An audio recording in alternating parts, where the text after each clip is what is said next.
O tema, sabedoria lá do alto. Vamos ler, meus irmãos? Vamos fazer uma leitura juntos, como gostamos de fazer. Eu lerei os versos ímpares e os irmãos lerão os versos pares. Certo, então já podem ir. Os jovens, pastor Érico já está chegando. Vocês aguardam ele lá, por favor. Então vamos ler do 13 ao capítulo 3, versos 13 a 18, a sabedoria lá do alto. Quem entre vós é sábio e inteligente, mostre em mansidão de sabedoria, mediante condigno proceder às suas obras.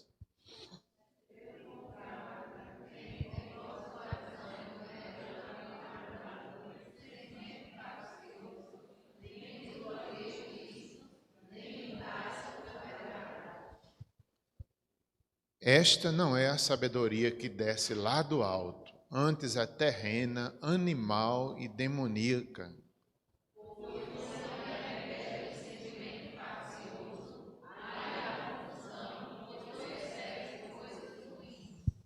A sabedoria, porém, lá do alto é primeiramente pura, depois pacífica, indulgente, tratável, plena de misericórdia e de bons frutos, imparcial, sem fingimento.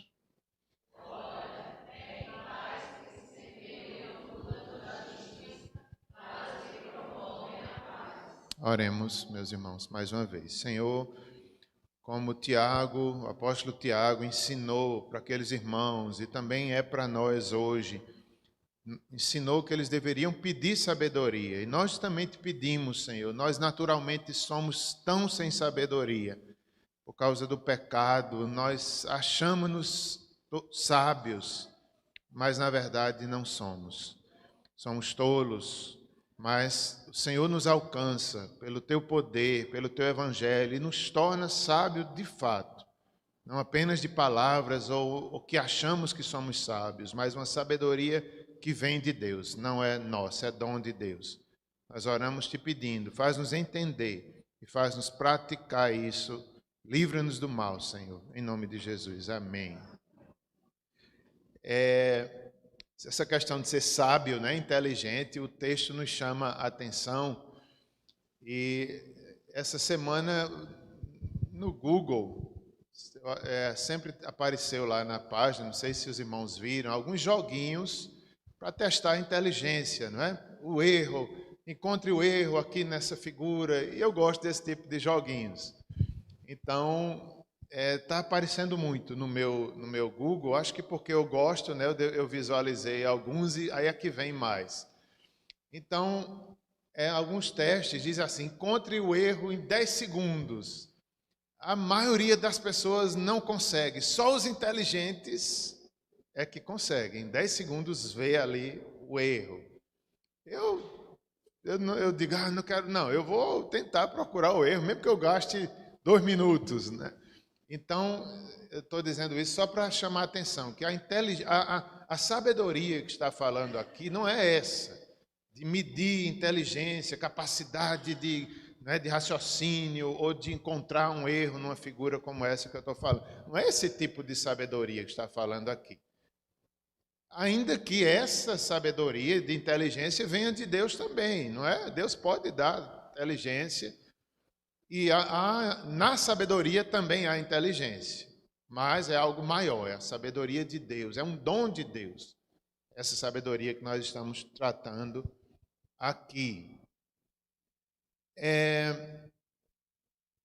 Sim, antes de continuar, eu tenho usado nos estudos aqui o comentário de Matteo Henry. Então, muita coisa que eu falo aqui é do comentário, né? Para que eu sempre gosto de dizer, porque nem tudo é meu, é do corpo de Cristo, dos autores, especialmente que fizeram esse estudo. O Matteo Henry é um deles. Então vamos lá. A fé deve ser demonstrada pelas obras. A gente viu, temos estudado aqui em Tiago, não adianta só dizer que tem fé se as obras não confirmam isso. A fé verdadeira tem obras. De semelhante modo, a sabedoria deve ser demonstrada através de uma vida piedosa. É a mesma coisa que o Tiago está dizendo. Falou da fé, falou das obras, agora está falando da sabedoria. Aí ele diz, não adianta dizer que tem sabedoria se a sua vida, se você não é piedoso, se você não mostra em ações, em reações, em palavras. Não adianta a gente achar que é sábio se a vida não autentica isso. É isso que ele está dizendo. Em resumo, é isso. Aí ele vai, como já foi lido, né? Mostre em mansidão de sabedoria. Quer dizer, mostre. Tem que aparecer na nossa vida. Mostre. Não para se orgulhar, mas naturalmente. Que os outros vejam a sua sabedoria sem você precisar dizer, eu sou sábio. Mas que os outros vejam. Mostre em mansidão de sabedoria, mediante condigno proceder as suas obras. Então, mediante um condigno proceder. Os outros verão a sabedoria de Deus em nossa vida. Mansidão. O que é mansidão? É a prova da sabedoria. E um espírito manso e humilde é necessário. Então, a humildade e a mansidão são bem próximas da sabedoria. Humildade e mansidão são próximos, bem próximos da sabedoria.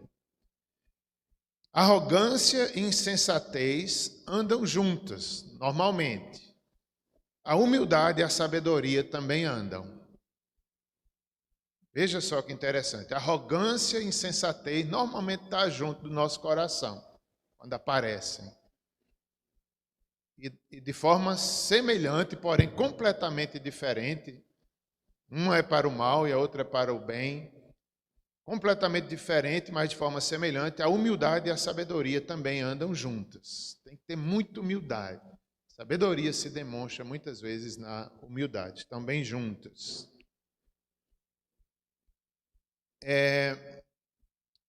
Esse comentário que eu vou fazer agora se refere à aula passada sobre a questão da língua, né? Que nós devemos deixar Deus dominar a nossa fala, a nossa língua. Então, por alguém se achar mais sábio que os outros, de pensar ser dotado de mais conhecimento do que os outros, surgiram os pecados de ser mestres, de querermos ser mestres, e os pecados da língua. Então nasce disso, de a gente querer ser mais sábio um do que os outros. Eu me acho mais sábio, eu entendo mais das coisas. E por achar, é um engano do nosso coração. E porque a gente acredita nisso, a gente quer ensinar todo mundo, a gente quer dar ordens, só a nossa opinião que deve valer, como consequência disso. E os pecados da língua também. A raiz é essa. Por a gente acreditar, por isso que Tiago falou na aula passada, não sejais mestres, né? Muito de vós. Se a gente for humilde, é diferente, é diferente. Aqui, já nesses versos que nós lemos hoje, aqui, há as pretensões dos homens quanto a serem sábios e o ser de fato.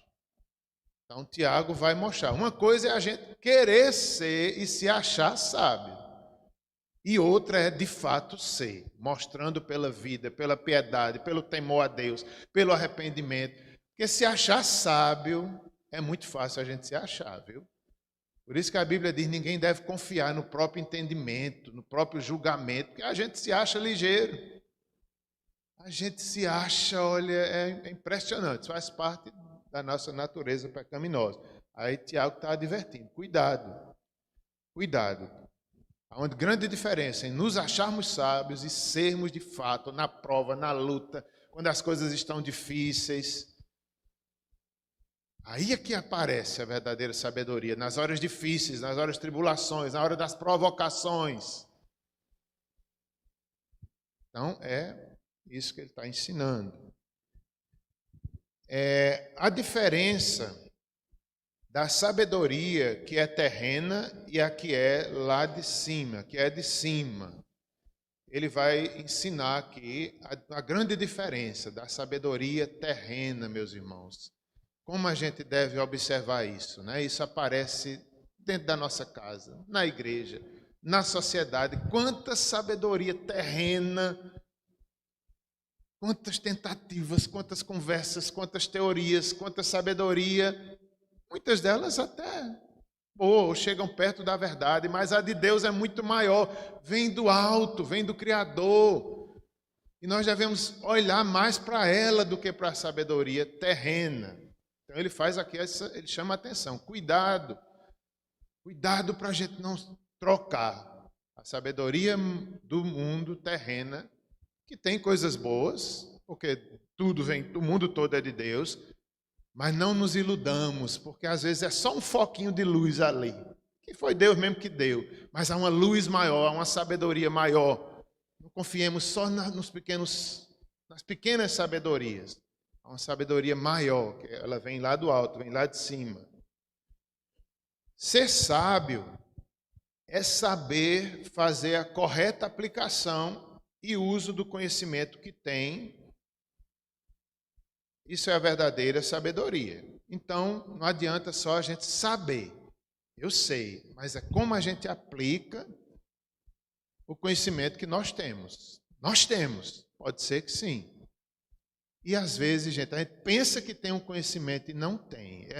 Eu já vi isso, acho que na minha própria vida e conversando com pessoas. Às vezes você pergunta a uma pessoa, você sabe fazer isso? E a pessoa diz que sabe. Quando vai ver, você diz, eita, estou vendo que não sabe. Mas a pessoa acredita que sabe.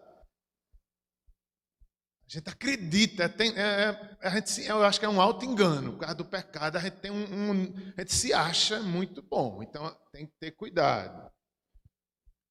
Há uma diferença, como já disse, em ter o conhecimento e a aplicação daquele conhecimento. A sabedoria é a aplicação.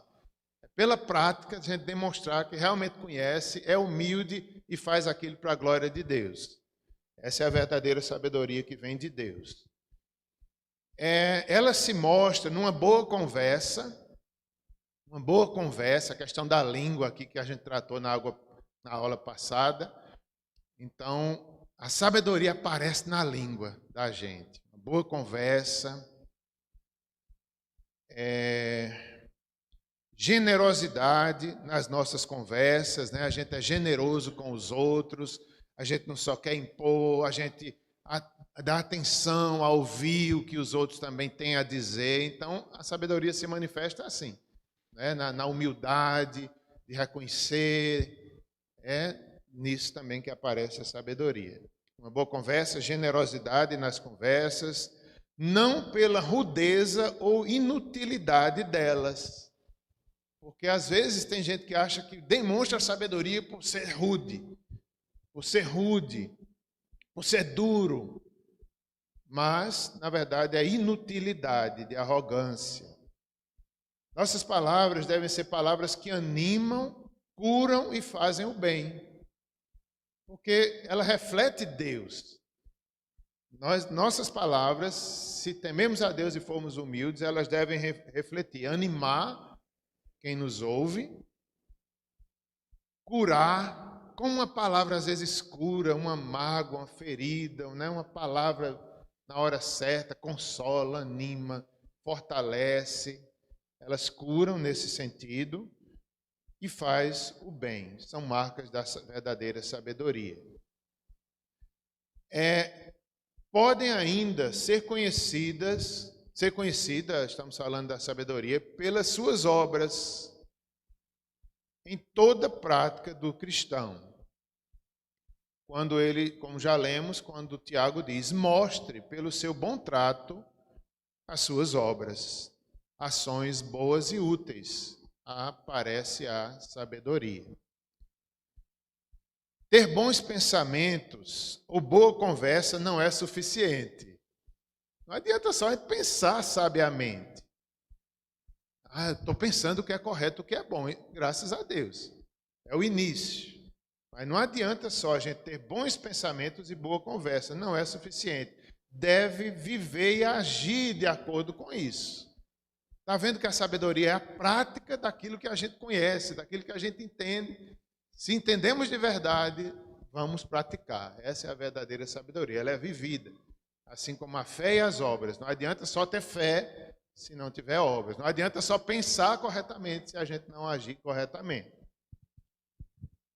É um grande exemplo de sabedoria quando prudentemente refreamos a nossa ira e com paciência suportamos a ira dos outros. Meus irmãos, olha, essa parte aqui eu achei muito bom.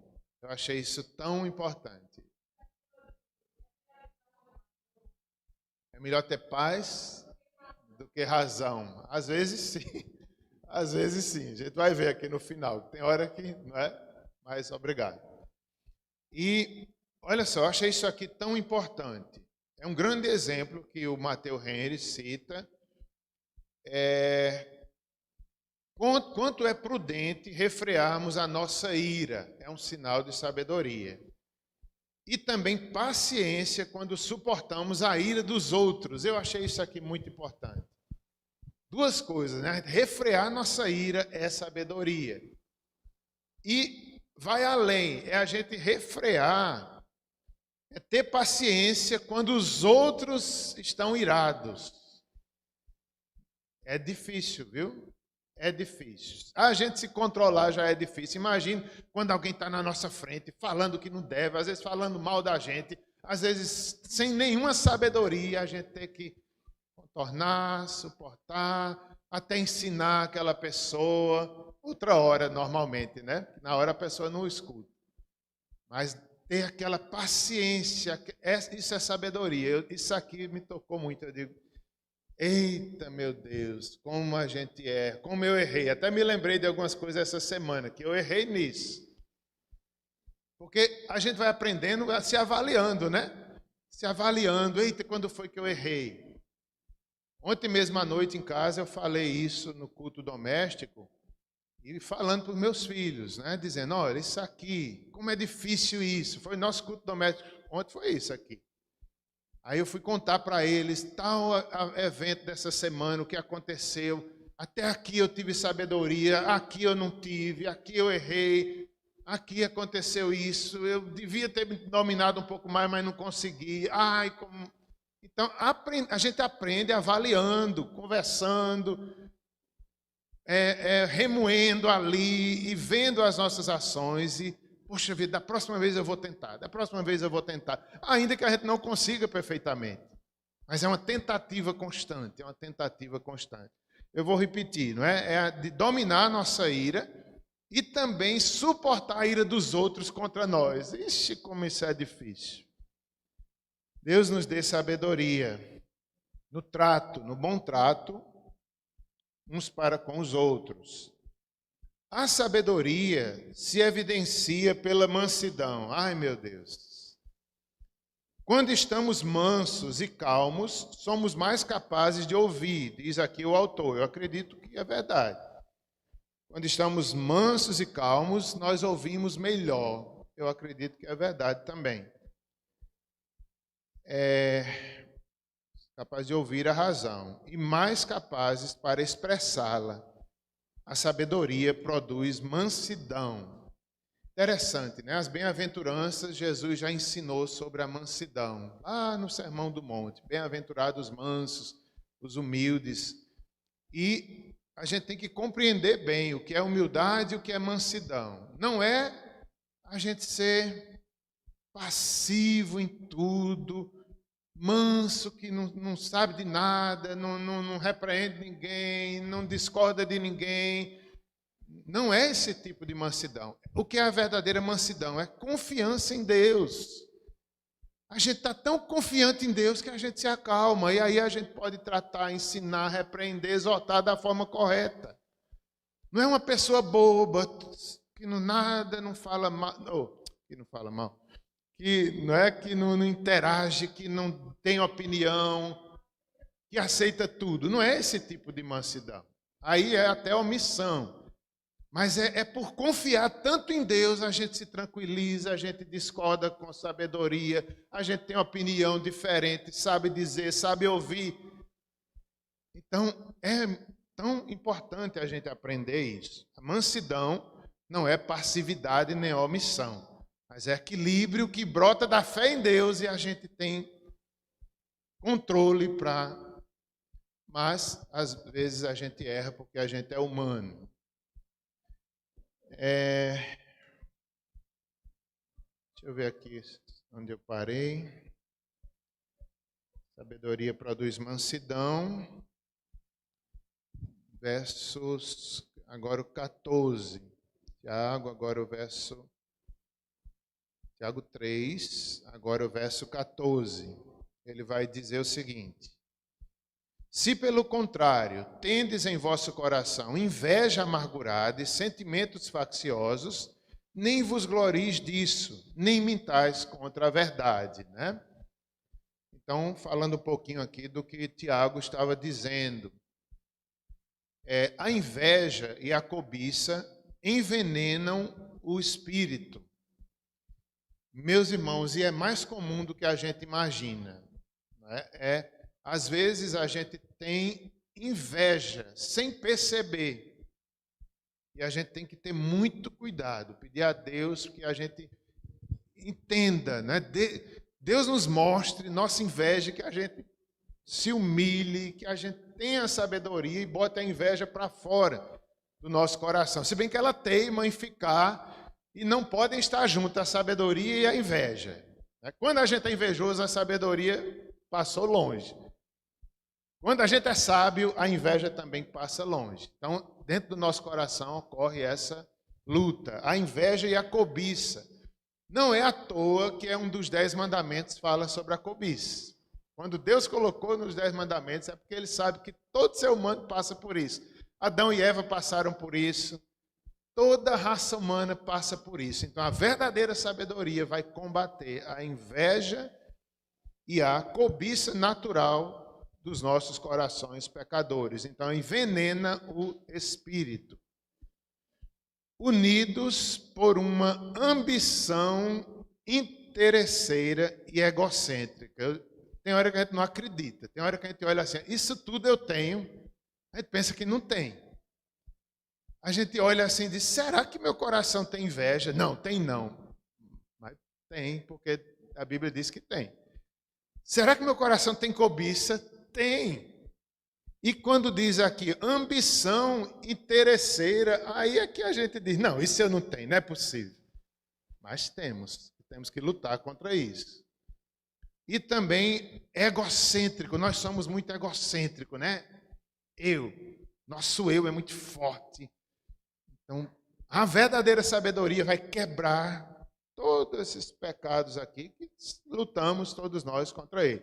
Inveja, cobiça envenenada, ambição interesseira e egocêntrica são raízes de muitos problemas na nossa vida.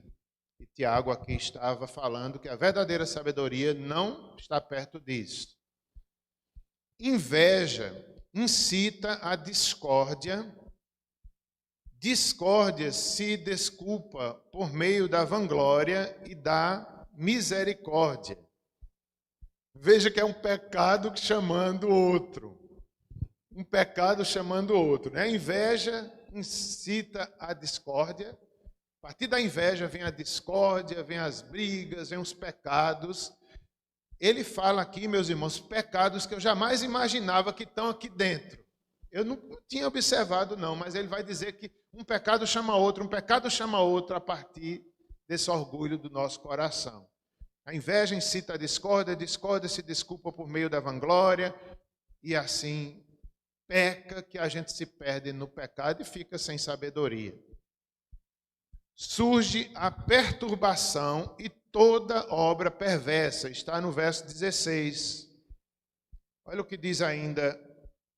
Olha o que diz o verso 16. Pois onde há inveja e sentimento faccioso, aí há confusão e toda sorte de coisa ruim. Tudo de ruim aparece. Como tem muita coisa aqui que eu nunca tinha observado. É como, meus irmãos, Tiago, no texto passado, ele fala que o pecado da língua... Ele compara, um pequeno fogo pode incendiar uma floresta. Uma palavra má, sem sabedoria, pode ir muito longe o efeito dela. Aí aqui ele diz, que ele faz uma comparação. A inveja e o sentimento faccioso, do mesmo jeito. Começa pequenininho e vai longe a inveja, vai longe o sentimento faccioso. Ele faz essa comparação aqui de novo. Né? Um pecado vai longe e chama outros. Surge a perturbação e toda sorte, toda obra perversa, como tem aqui no verso 16. Assim como a língua pode fazer uma grande destruição, esses outros pecados também. Aqui ele mostra o poder destruidor da inveja e da ambição interesseira. Procedem outros pecados e o autor, veja o que ele diz aqui, pecados como vandalismo brotam disso, assassínio, adultério, guerra, furto, malícia e outros. A partir daqui vai desembocando nisso. Eu achei isso aqui muito importante, para a gente ter cuidado. Começa numa falta de sabedoria, termina num pecado grande. A gente pensa que não tem relação nenhuma, mas tem. Toda sorte, como diz aqui, toda sorte de coisas ruins, né? A inveja e o sentimento faccioso, toda espécie de coisas ruins vão brotar nesse galho, nessa árvore pecaminosa, envenenada pelo pecado, vai brotar esses frutos todos. Por isso que a verdadeira sabedoria, que é Cristo, que vem de Deus, vai nos livrar, para que a gente não caia nesses pecados. Um pecado concebe outros e não se pode imaginar quanto dano é causado. Ainda no verso 15 e 16 também, ele vai dizer aí que esta não é a sabedoria que desce lá do alto, antes é terrena, animal e demoníaca. Então, Tiago vai dizer que a verdadeira sabedoria desce de Deus. Por quê? Porque Deus é sábio. Cristo é a sabedoria de Deus encarnada. Quer sabedoria? Olhe para Cristo. Imitemos a Cristo. E é um dom de Deus, vem de Deus. Então, vem lá do alto. Vem lá do alto. Cristo é a sabedoria de Deus encarnada. Quando ele diz aqui, procede, né, é terrena. Isso aqui também é muito, muito bom a gente entender isso. Ela procede da terra, age por motivos terrenos e tem como alvo servir propósito terreno. Essa é a sabedoria terrena.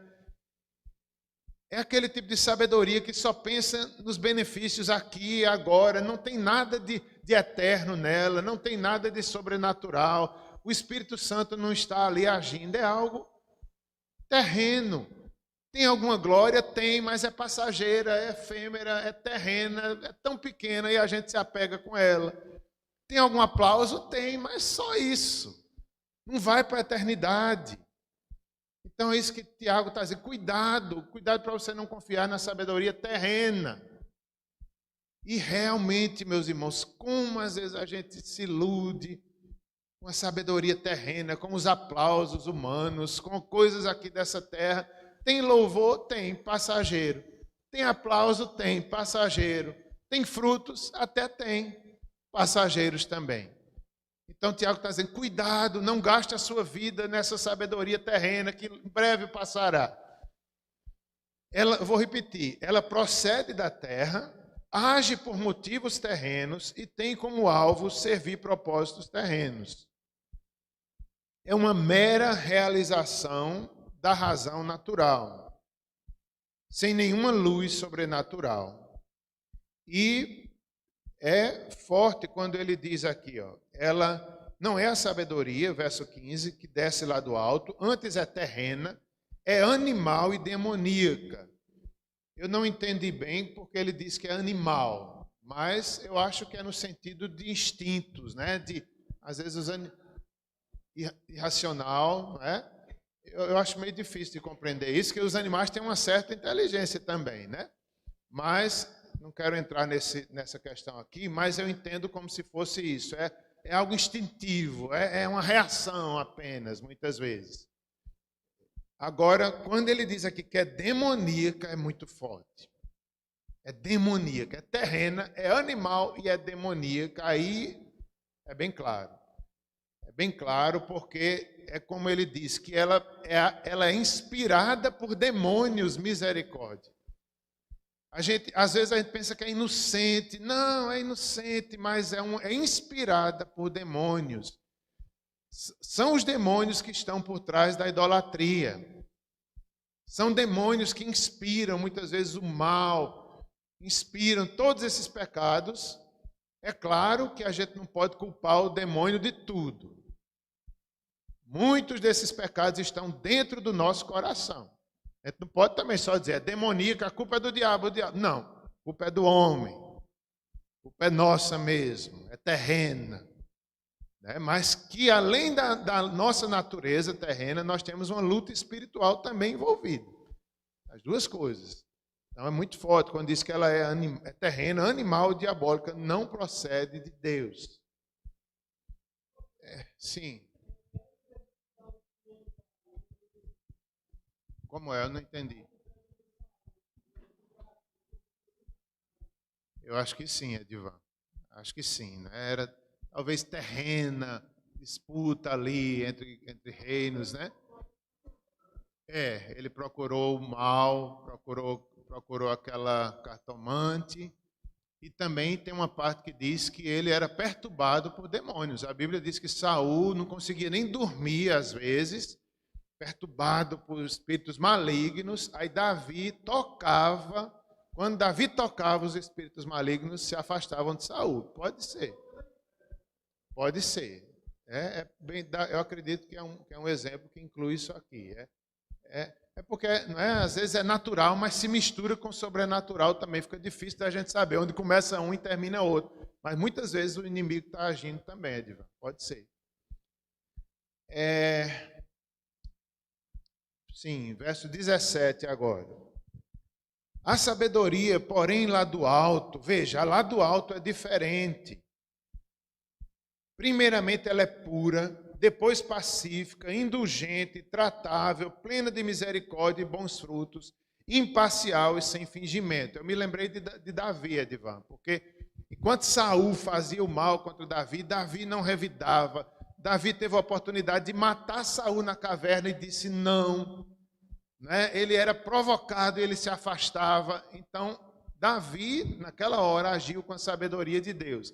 Exatamente como diz aqui, de forma pura, de forma pacífica, indulgente e tratável. Claro que houve momentos que Davi pecou e errou e se afastou completamente da sabedoria, como todos nós. Mas contra Saul ele foi correto desde a adolescência.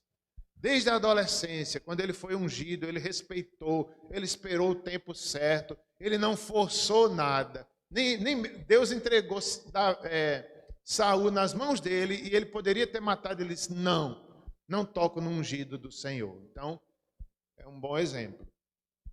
A sabedoria é um dom de Deus. Está no capítulo 1 de Tiago, verso 5. Quem tem falta de sabedoria, peça a Deus, que Deus dá deliberadamente e não passa em rosto. Eu acho isso tão edificante, que se a gente reconhecer o nosso pecado e o nosso erro e for pedir a Deus humildemente, Deus vai dar. Em outras palavras, Deus não vai passar na nossa cara a nossa vergonha, a nossa falta de sabedoria. Deus não vai dizer, não vou lhe dar, você errou, você não tem sabedoria. Não, se a gente chegar humilde, Deus vai dar sabedoria. Isso é muito gratificante. Isso é muito feliz, porque todos nós, pecadores, não somos sábios em nós mesmos, mas se formos humildes, pedimos a Deus, Deus dá, é o que diz. É um dom de Deus, é uma generosidade de Deus. Ela é indulgente. O que é indulgente? Sempre tive dificuldade de entender essa palavra, indulgente, e consegui entender um pouco mais. porque eu sempre relaciono as indulgências ali no tempo da Idade Média, né?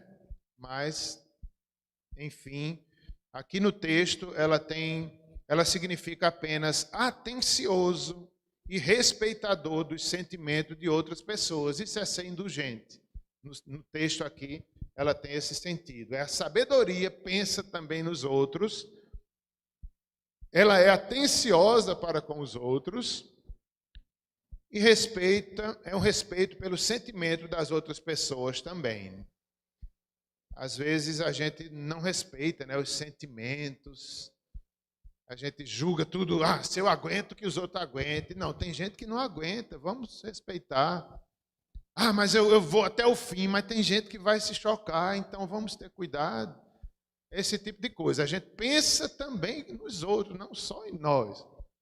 Isso é ser indulgente. A sabedoria de Deus, ela é indulgente nesse sentido. Ela é tratável. Significa tratável. Ela é disposta a ouvir e até obedecer outros, não em tudo. É como o autor vai dizer aqui, olha, há um tipo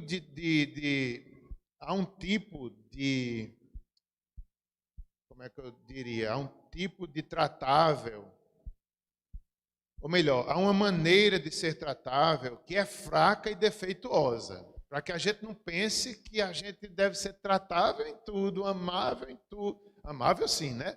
Mas concordar com tudo. Eu sou sábio porque eu sou tratável, tudo que me disserem eu aceito. Não, é o que ele diz, há uma maneira de ser tratável que é fraca e defeituosa. Não é essa sabedoria que Tiago está ensinando. Porque a gente ouve, a gente respeita, mas a gente também discorda, a gente ensina. Mesmo que a pessoa não aceite, a gente dá a nossa opinião de forma respeitosa. Então, é isso que ele chama a atenção. Ela é tratável, disposta a ouvir e obedecer aos outros. Não em tudo. Não em tudo. Né? Quando mexe com a palavra de Deus, a gente diz não. Respeitosamente, não. Vou obedecer tudo e todos, mesmo estando errado, não. A gente se afasta, a gente diz não, a gente luta, a gente ensina. Se não querem ouvir, a gente entrega o julgamento de Deus. A sabedoria é prática. Sabedoria celestial. Ela é plena de misericórdia, a sabedoria de Deus. A pessoa sábia não é mesquinha no uso da misericórdia, antes demonstra liberalidade por meio da generosidade. São pessoas sábias, generosas e misericordiosas para com os outros. A gente tem misericórdia da limitação, da fraqueza, do pecado, mas nunca concordando com o erro. Nunca abrindo mão da palavra de Deus, mas generosa, misericordiosa, tentando entender, tentando ensinar da melhor forma possível. Então, ela é plena de misericórdia. Ainda nos versos 17 e 18. 17, a sabedoria e tal, pacífica, indulgente, tratável, plena de misericórdia e bons frutos. Ela tem bons frutos. Ela é imparcial e sem fingimento. Ora, é em paz que se semeia o fruto da justiça para os que promovem a paz. Então, o texto também nos diz que a sabedoria de Deus é pura. Olha que coisa linda, é pura. É pura, é sem mistura e também não tolera nenhum pecado conhecido. Ela é pura, ela é santa, ela vem de Deus. Por isso que não tolera o pecado conhecido. Isso aqui é também muito, muito importante, como eu já falei ainda há pouco, né? A gente não precisa estar concordando com tudo e com todos. Tem hora que a gente tem que dizer não, mas tem a forma de dizer. Vai ter consequências? Vai. Devemos estar dispostos a enfrentar perseguições, lutas, brigas, às vezes, mas que não parta de nós. Nesse sentido aqui que estou falando. Ela é pura, ela é sem mistura. Não são rudes ou dominadores nas conversas. Nós já falamos sobre isso na aula passada, mas tem a ver aqui também. Quando estamos cheios da sabedoria de Deus, nós não somos rudes nas palavras, nem dominadores nas conversas, né? Eu falei isso aqui, baseado na aula passada, que às vezes a gente tem a tendência de ou ser rude demais, ou então de querer ser mestre em tudo, ensinar todo mundo. Até falei a questão do semáforo, né? Que às vezes eu estou no semáforo, ou então numa faixa de pedestre, sem querer, quando eu vejo, eu estou mandando no povo. Vai, passa logo. Né? Só uma brincadeira, mas que reflete às vezes o caráter da gente, de querer ser mestre em todos os momentos. Então, a verdadeira sabedoria não deve ter essa atitude de ser rude ou dominante nas conversas o tempo inteiro. É falta de humildade, falta de sabedoria. Nem ríspidos ou cruéis no temperamento.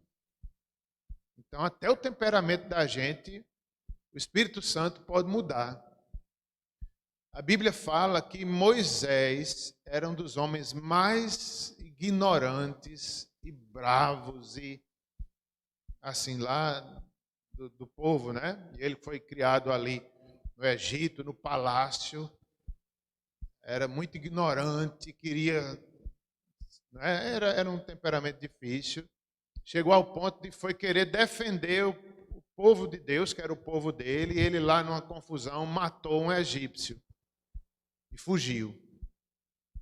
Aí passa 40 anos, Deus o chama, Deus muda o temperamento dele, o enche do Espírito Santo, o vocaciona. Mais 40 anos no deserto. Depois disso tudo, aí a gente vê, Moisés se torna o homem mais manso. Mais manso. Quem era o mais bravo, pelo trabalhar de Deus, se tornou o homem mais manso. Ainda assim, ele foi repreendido por Deus no final da vida, porque eles estavam lá no deserto, numa situação difícil, faltou sabedoria para ele, o povo aperreando, né? O povo querendo voltar para o Egito, reclamando que a culpa era dele, não sei o quê, sem água. Aí Deus falou para Moisés, Moisés, fere a rocha. Aí Moisés, na ira, pecaminosa naquela hora, feriu a rocha e Deus ainda fez o milagre, saiu água. E depois repreendeu Moisés. Não vais entrar na terra prometida por causa disso. Alguns estudiosos acreditam que não foi somente por aquilo, mas foi talvez outros momentos da vida dele que ele vinha sendo repreendido por Deus e não mudou. Então veja só, né? O temperamento da gente, como diz aqui, nem ríspidos ou cruéis no temperamento. Não é só Moisés, todos nós lutamos no nosso temperamento. Uns lutam tentando ser mais mansos, outros lutam porque são calmos demais. Não é? Eu mesmo me identifico muito com isso. Às vezes eu acho ruim porque eu sou calmo demais. Eu acho ruim, tem hora. Mas eu peço a Deus que me ensine a defender da forma correta, a não ser omisso, a ter coragem. Por quê? Porque a minha tendência é como Timóteo, da Bíblia. Qual era a tendência de Timóteo? Era a timidez, era o medo, era querer desistir das coisas. Timóteo, da Bíblia, era assim. Por isso que eu gosto tanto do livro de Timóteo, porque eu acho parecido comigo. Tinha problemas de estômago. Eu tenho. Eu sou meio assim, feito Timóteo. Se eu puder, eu fujo. Mas é errado. É errado. Então, o Espírito de Deus vai me mudando o temperamento, dando coragem, dando sabedoria. Vá, faça, é um aprendizado a vida inteira. Já outros lutam o contrário. Já outros é como Moisés. Luta para ter calma, luta para não agir precipitado, luta para não falar o que não deve. Cada um de nós é diferente. Mas o Espírito de Deus é quem faz, é quem age, é quem controla todo o povo. Não há, digamos assim, todos nós somos pecadores, quer seja... Porque não, tem uma divisão aí, né, dos temperamentos, eu não sei não, mas a psicologia dá umas dicas, talvez importantes, mas biblicamente falando, a gente não vê essa divisão de temperamentos como a psicologia faz, mas talvez ajude para que a gente tenha um norte e se conheça um pouco, né? Que é o fleumático, colérico, sanguíneo, melancólico, não é? Talvez ajude, não sei. Biblicamente falando, a gente não vê essa classificação, mas talvez ajude para que a gente se conheça e ore e tente trabalhar. Só Deus, só a sabedoria de Deus, só o Espírito de Deus que pode nos atingir e transformar, como fez com Timóteo, como fez com Moisés. É tratável, como já disse, há uma maneira de ser tratável e tal.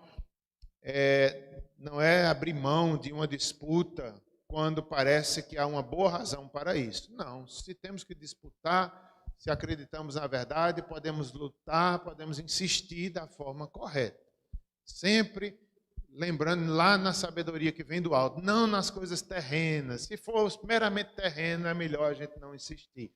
Mas se for algo divino, se for algo que vai trazer glória a Deus, Deus nos dê sabedoria para lutar pela forma correta, da forma sábia. Ela dá bons frutos e o último versículo ora, é em paz que se semeia o fruto da justiça, para os que promovem a paz. Então, a paz, né? O que é a paz que a Bíblia fala? Primeiramente, nós devemos lembrar que nós estávamos em guerra contra o Criador. Adão e Eva se tornaram inimigos de Deus. Então, seres humanos, todos nós, não escapa nenhum de nós, todos sem sabedoria, todos inimigos de Deus. Mas pela graça, Deus nos renova, Deus nos restaura. Não vem de nós mesmos. Tudo que temos é dele. Por isso que a gente não pode se orgulhar da sabedoria e dizer eu sou sábio, eu sou inteligente. Porque se vem de Deus, então devemos dar glória a Deus. Não vem de nós. Estávamos todos inimigos de Deus. O pecado faz separação entre nós e nosso Deus. Mas Deus, sendo rico em misericórdia, Efésios, envia seu Filho, nos resgata e nos torna amigos. Hoje nós temos paz com Deus. É como algumas pessoas costumam dizer, Deus está sorrindo para nós em Cristo Jesus. E por sermos filhos da paz, filhos de Deus, devemos ser pacíficos. Devemos buscar a paz em todo o tempo, na prática de vida, na família, na igreja, em casa, na sociedade. No que depender de nós, nós devemos ser pacíficos. Tem hora que não dá. Tem hora que você faz tudo e o problema acontece. Em casa, você faz tudo, tem um problema. Eu me esforcei, fiz tudo, mas deu problema. Então, a Bíblia vai dizer que às vezes Deus permite isso acontecer para que o sábio apareça, para que a verdade de Deus seja destacada e desmascarando o erro. Por isso que às vezes no meio da turbulência a verdadeira sabedoria aparece. Quem é sábio vai se destacar nessa hora. Quem é tolo vai ser levado pela maré. Quem é tolo vai ser levado pela guerra, pelas discórdias. Agora, quem é sábio vai se destacar no bom sentido da palavra. Não se orgulhar, mas vai saber ali agir naquela situação e ser pacífico no que depender de nós. Como já disse, tem hora que a gente faz tudo pela paz e não acontece, não depende de nós, devemos tentar ser pacíficos em todo o tempo. Nem sempre é possível, mas devemos nos esforçar pela paz. Às vezes, né, não é a paz pela paz. Não é uma pessoa está errada e você, para ter paz, você diz, está certo, você tá certo. Só com medo, só para ter paz. Não é esse tipo de paz. Não é? A gente pode discordar. Não, eu não concordo com você, mas estou na paz. Então, é uma tentativa.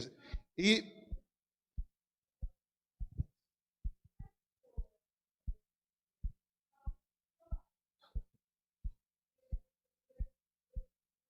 sim, Larissa.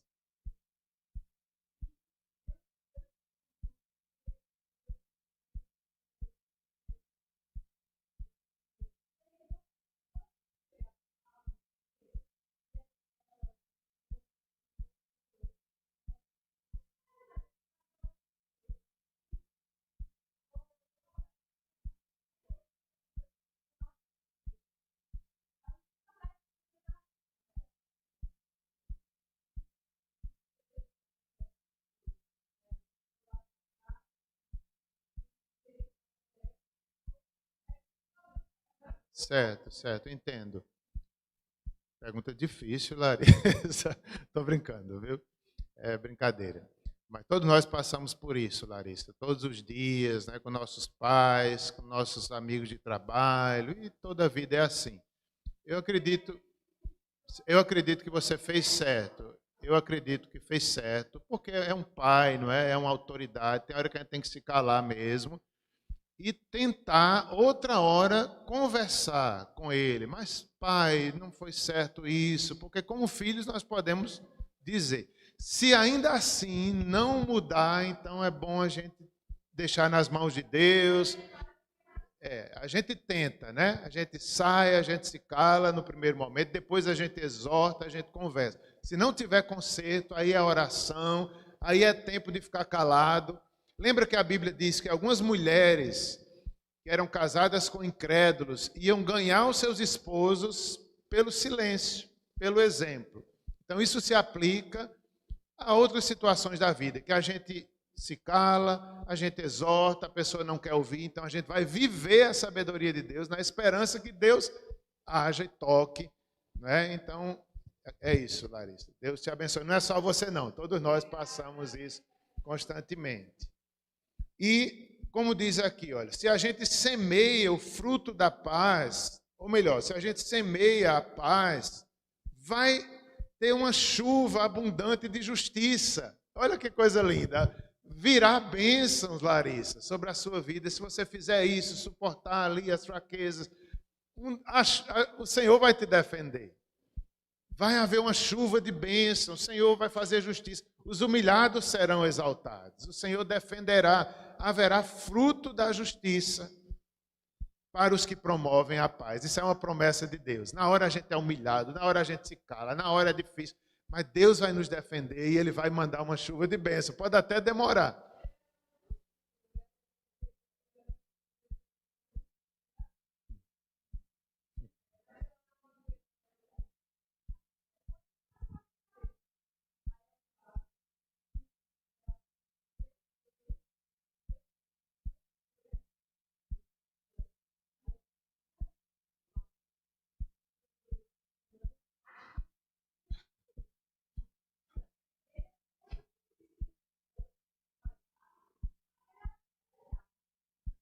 Deus nos ajude. Deus nos ajude. Eu acho que um dos lugares mais difíceis da gente ter sabedoria é na família, viu? Eu acho. Em casa, né? Você já acorda em casa, já acorda de cabelo arrepiado. Né? Já acorda, eu mesmo, eu acho, eu não sei vocês, mas eu já me acordo meio assim, meio sem sabedoria.